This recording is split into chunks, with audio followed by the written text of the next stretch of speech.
Good morning or good afternoon, everybody. My name is Marianne Lumsden. I'm a consultant gynecologist from the University of Glasgow in Scotland, and I'm also president of the International Menopause Society. And I'm here with Mr. Nick Panay, who will quickly introduce himself before I start telling you a little more about today's webinar. Hello, I'm Nick Panay. I'm a consultant gynecologist in London at Imperial College Hospitals and Chelsea and Westminster Hospital. I'm a board member of the International Menopause Society, and I'm also chair of the Scientific Programme Committee of our forthcoming International Menopause Society meeting in Vancouver, June 6th to 9th, 2018. Thank you. Now, what the topic of today's webinar is the substance of our white paper, which hopefully a number of you will have read, which is on perimenopausal bleeding. This is a very common problem, and we do see many women in our clinics, I think throughout the world, who are complaining of abnormal uterine bleeding that is causing them concern. Bleeding that is abnormal is unlike normal menstrual flow in terms of frequency, duration, and quantity, and it includes infrequent or indeed frequent bleeding, heavy menstrual bleeding, or intermenstrual bleeding. And we'll come on to the causes of this in a minute.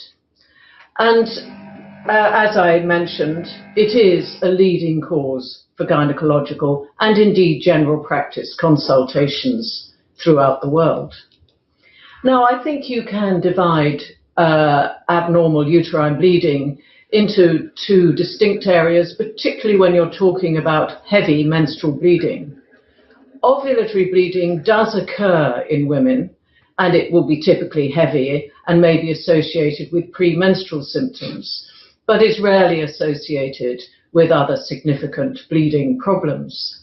However, what is commoner in the perimenopausal period is that of anovulatory bleeding. Rather like at the menarche, you will get irregular ovarian function. And so you will get prolonged periods, heavier flow, irregular cycle, and considerable unpredictability.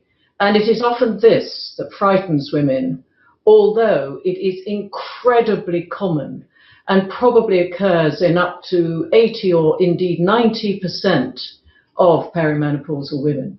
And so possibly one shouldn't cause too much anxiety at a very early stage when the irregularity just starts.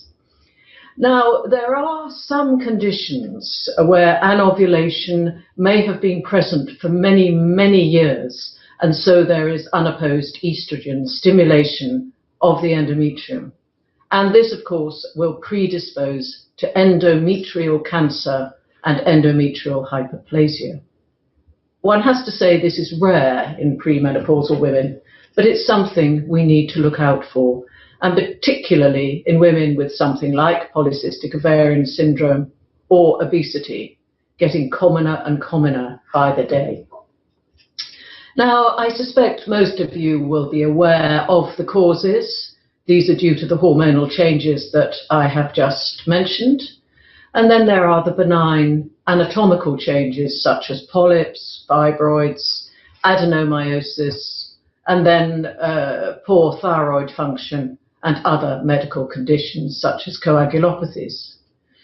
Cancer has to be in our minds, although endometrial cancer occurs in about 4.4 per 100,000 women per year. And so I think it's not something that necessarily is at the top of our list of a differential diagnosis. But in many parts of the world, and I think India is one of them, we must think of cervical cancer. In the West, we have screening programs. It is less common. We also have vaccination now. But, of course, in the developing world, this is not necessarily the case. So please think about it with irregular bleeding. Now, what one wants to do with a diagnosis is to distinguish women with anatomic causes from women with normal anatomy, and to identify endometrial malignancy, which, although very uncommon, as I've mentioned, is really the main purpose of our investigations. Now, you may, I hope, be aware of the palm coin classification that was published in 2012 and is under the auspices of FIGO. And so what they wanted to do was to change some of the old terminology into something that would be relevant worldwide. And so we have abnormal uterine bleeding as the overarching heading. And then we subclassify according to whether it's heavy menstrual bleeding or intermenstrual bleeding. And this is important, as I'll show in a minute, because some of the old terminologies meant different things in different countries. In the left-hand panel, you'll see the structural causes. And so you can immediately communicate to another doctor, or indeed in a research project, as to the cause of your abnormal uterine bleeding. In the right-hand panel, we have the non-structural causes, with coagulopathy, ovarian dysfunction, of ovulatory dysfunction I've already mentioned, and then other problems that might be leading to the abnormal bleeding.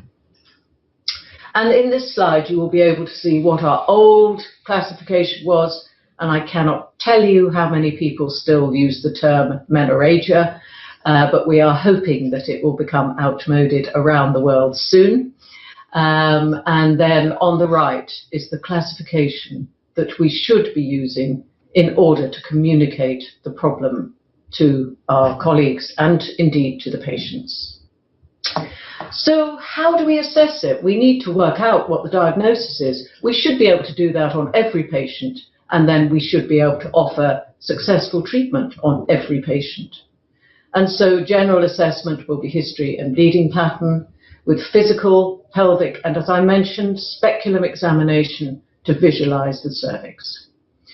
Laboratory tests always should include a full blood count, and the other tests only need to be done if they're indicated. There is no reason to do thyroid function unless you think there may be disordered thyroid function because of other symptoms. We also want to evaluate pelvic organs and the endometrium, and we can do this using ultrasound scans or hysteroscopy, or in some instances, MRI, particularly, for example, with something like adenomyosis or with uterine fibroids. So the primary imaging test for the evaluation of abnormal uterine bleeding is transvaginal ultrasound, and it can be quite difficult. Even the best ultrasonographers sometimes will find it challenging and may need to do other investigations. And this may be saline infusion sonohysterography, or indeed it could be hysteroscopy. Partly depends on where you're working.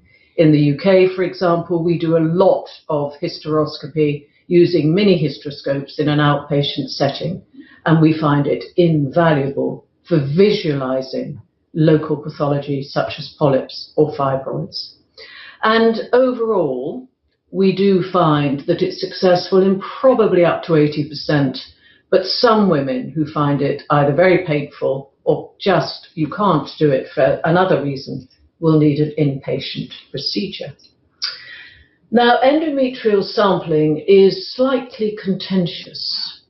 It is always worth realizing that all the means of assessing endometrium, these include D&C, or indeed the suction devices that now are very prevalent, will only sample a very small part of the endometrial cavity. In fact, the Propel sampler, it's probably only about 10%. You need to be sure that you have a global thickening or a global problem. Otherwise, you could miss pathology. For example, if you had pathology in a polyp, a small Pipelle sample would not pick it up. So you need to be clear exactly what you're taking your biopsy from. This may be done by advanced ultrasound or indeed by hysteroscopy, as I've mentioned. You should be reasonably confident when you've done your endometrial sampling that you will have sampled the right thing. Local biopsies are possible through the endoscopes, but these are very small and sometimes the pathologists can't get too much information from them. The other thing is that if your problems persist, have another look, just to be sure that you haven't missed something. So what about treatment? As I mentioned, we should be able to treat virtually everybody who comes to us successfully.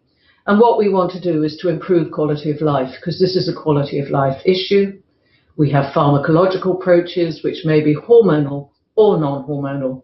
And then we also have surgical or radiological procedures according to the etiology. And we would be very happy to amplify on these in question time, if you wish. And the other thing is we need to reassure women. As I mentioned, very few will have sinister pathology, and we must make sure they realize this. So here are the non-hormonal medical treatments: non-steroidal anti-inflammatories, antifibrinolytics, iron supplementation. You'll be aware of all these groups. Very useful in women wanting to conceive, as some do, right to the end of reproductive years, and also for those wanting to avoid hormones. Hormonal medical treatments are the long-acting progestogens, the oral contraceptive. Potentially HRT can be useful in some symptomatic women. The GnRH agonist for fibroid-associated bleeding, or the selective progesterone receptor modulators, and the levonorgestrel IUS, which is used very, very widely for bleeding problems in the Western world. So what about surgical treatments? Just a few words on it. We have endometrial ablation, which is really useful for those with a normal cavity, embolization for those with fibroid-associated bleeding, and as a final resort, it's hysterectomy. But we don't commonly do this for abnormal bleeding unless there's sinister pathology in perimenopausal women. So thank you very much for listening, and we hope to be able to get into the questions by pressing the correct button. Right. Okay, so if there are any questions, please feel free to ask them.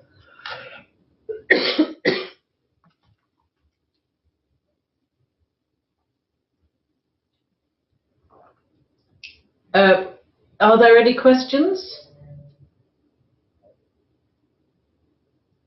Mick, do you want to add anything into what I have been saying? No, I think you've given a very comprehensive overview of the International Menopause Society position through the white paper on management of perimenopausal bleeding. There will be some variations from location to location, depending on availability of investigations and availability of treatments, depending on local formularies. But I think the overview that we've given will facilitate the management of your patients, whichever your location. You have to adapt the information that we have provided you with to your own particular setting. Yes, I think a question that we are often asked is about the use of progesterone receptor modulators with uterine fibroids. And I think many of us are finding them very useful. Certainly in women with a normal cavity, one might want to use a Mirena intrauterine system for them, but some women really don't want them and prefer the tablets. And the data are developing for long-term use.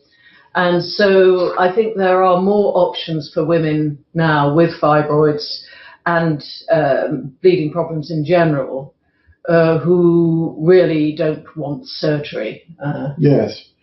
I think one of the things that you highlighted in the presentation was the alarm with which some women come into the office, into the clinic, associated with anovulatory bleeding, because this bleeding can be quite unpredictable, heavy, and occasionally painful at times. And it's the unpredictability and the heaviness which really scares the woman. And we have to reassure them that in the majority of cases there's nothing serious going on, and that we have simple interventions after investigation that will manage those problems extremely effectively. And I'm often explaining to them that it's the problem of the unpredictability of ovulation and therefore the regular production of progesterone, which leads to the build-up of the uterine lining and then unscheduled bleeding when the woman finally does ovulate. With cyclical progestogens, which are not expensive, I think it's a very effective and cheap way to manage the symptoms. You mentioned the selective progesterone receptor modulators. That certainly is another option that can be moved on to if the simpler interventions have been less successful. I think the Mirena, the levonorgestrel intrauterine system, is a highly effective way of controlling their bleeding problems, but they have to be counselled that within the first 3 to 6 months there can be significant breakthrough bleeding, but not heavy, and it progressively gets lighter typically. There can also be slight PMS type side effects, which again can manifest in mood symptoms or breast tenderness or fluid retention. But again, these nuisance side effects usually settle down pretty quickly within the first 3 months or so. No, I think that's absolutely right. And how much do you use HRT for this sort of problem? Do you find it very successful, or is it more less useful? I think the first thing I'd like to say is that it's frustrating that most hormone therapy combinations, apart from Mirena with estrogen, are not actually licensed for use at the time that periods are still prevalent.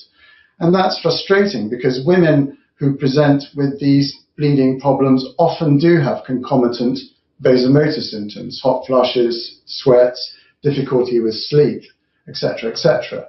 And do find that if we put them on a cyclic regimen of hormone therapy, not only does their bleeding pattern improve, their bleeding becomes lighter, more predictable, but also they get significant symptomatic relief. And overall, I think they have a very good quality of life. So yes, it should certainly be considered amongst the armamentarium of treatments that we use for perimenopausal bleeding. Yeah, I think the other thing about the levonorgestrel intrauterine system, because there now are other ones apart from Mirena on the market, and the oral contraceptive pill, is that they are contraceptive. And I think it's always worth stressing that in perimenopausal women, you must think about contraception, because some will still conceive. HRT is not actually contraceptive in itself. So take care and make sure women realize, because pregnancy in the perimenopause can be disastrous if it isn't wanted. And so we must advise our patients accordingly to give them the best therapies available.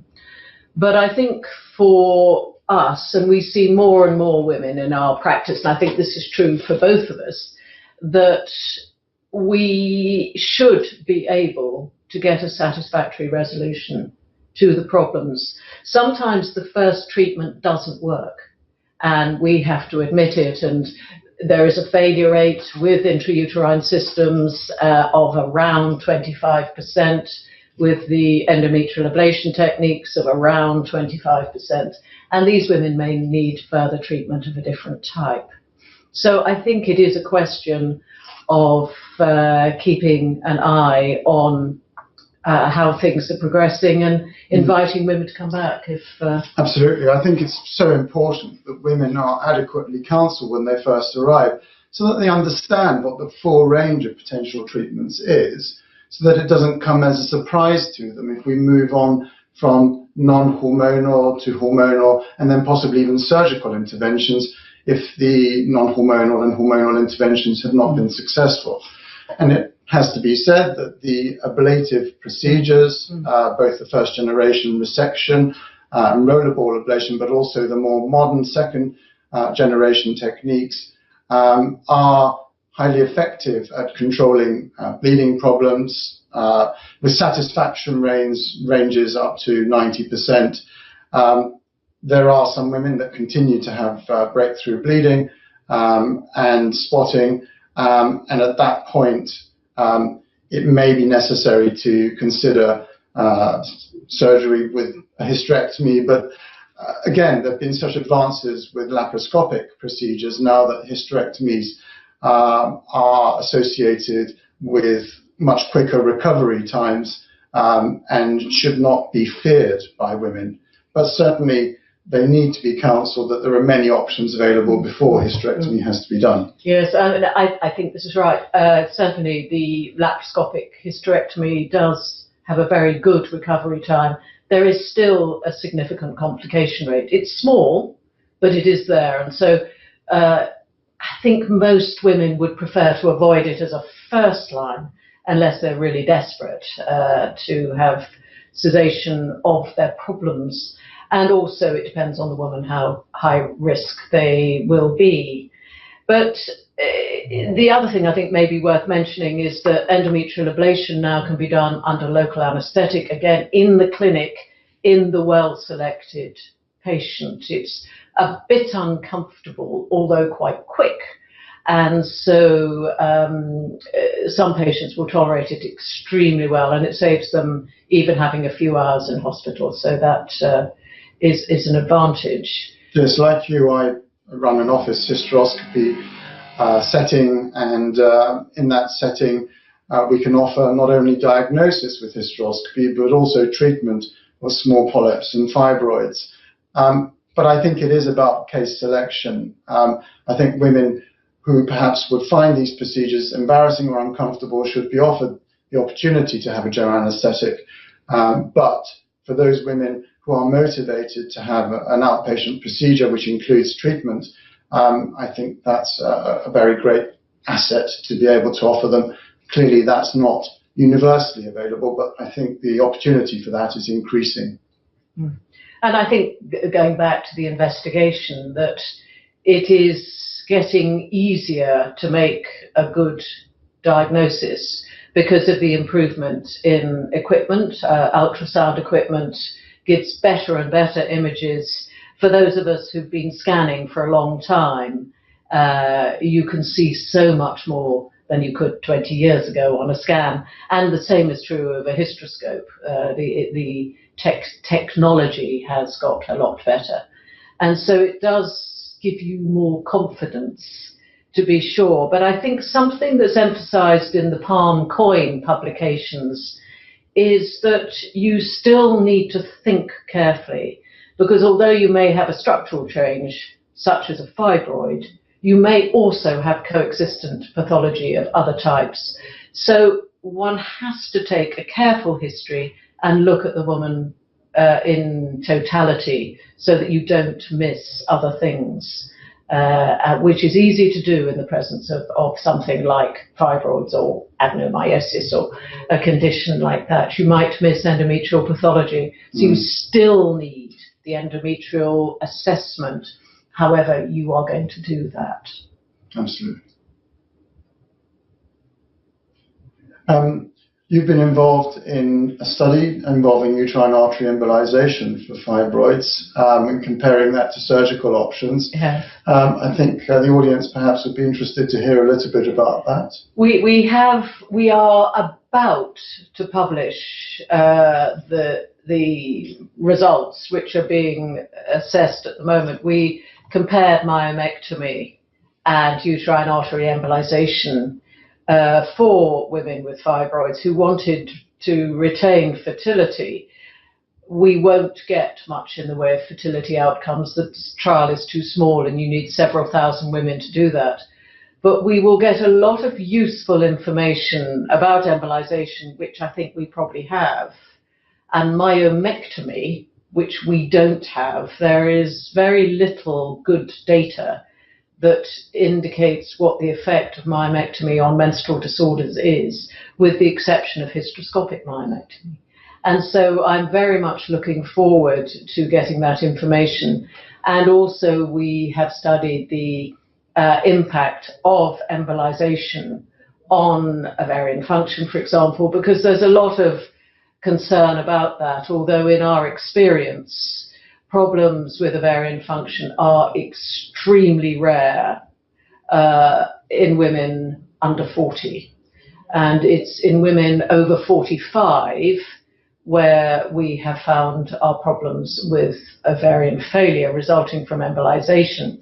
So I think that is a little reassuring, but we will be doing very detailed assessments, and these will be available for publication, I think, probably by the time of the June meeting of the IMS in Vancouver and other meetings that are due to take place later on that year.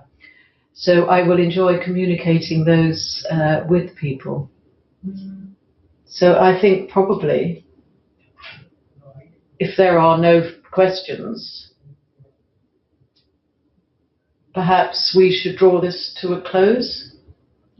Well, thank you very much. Thank you. Extremely informative.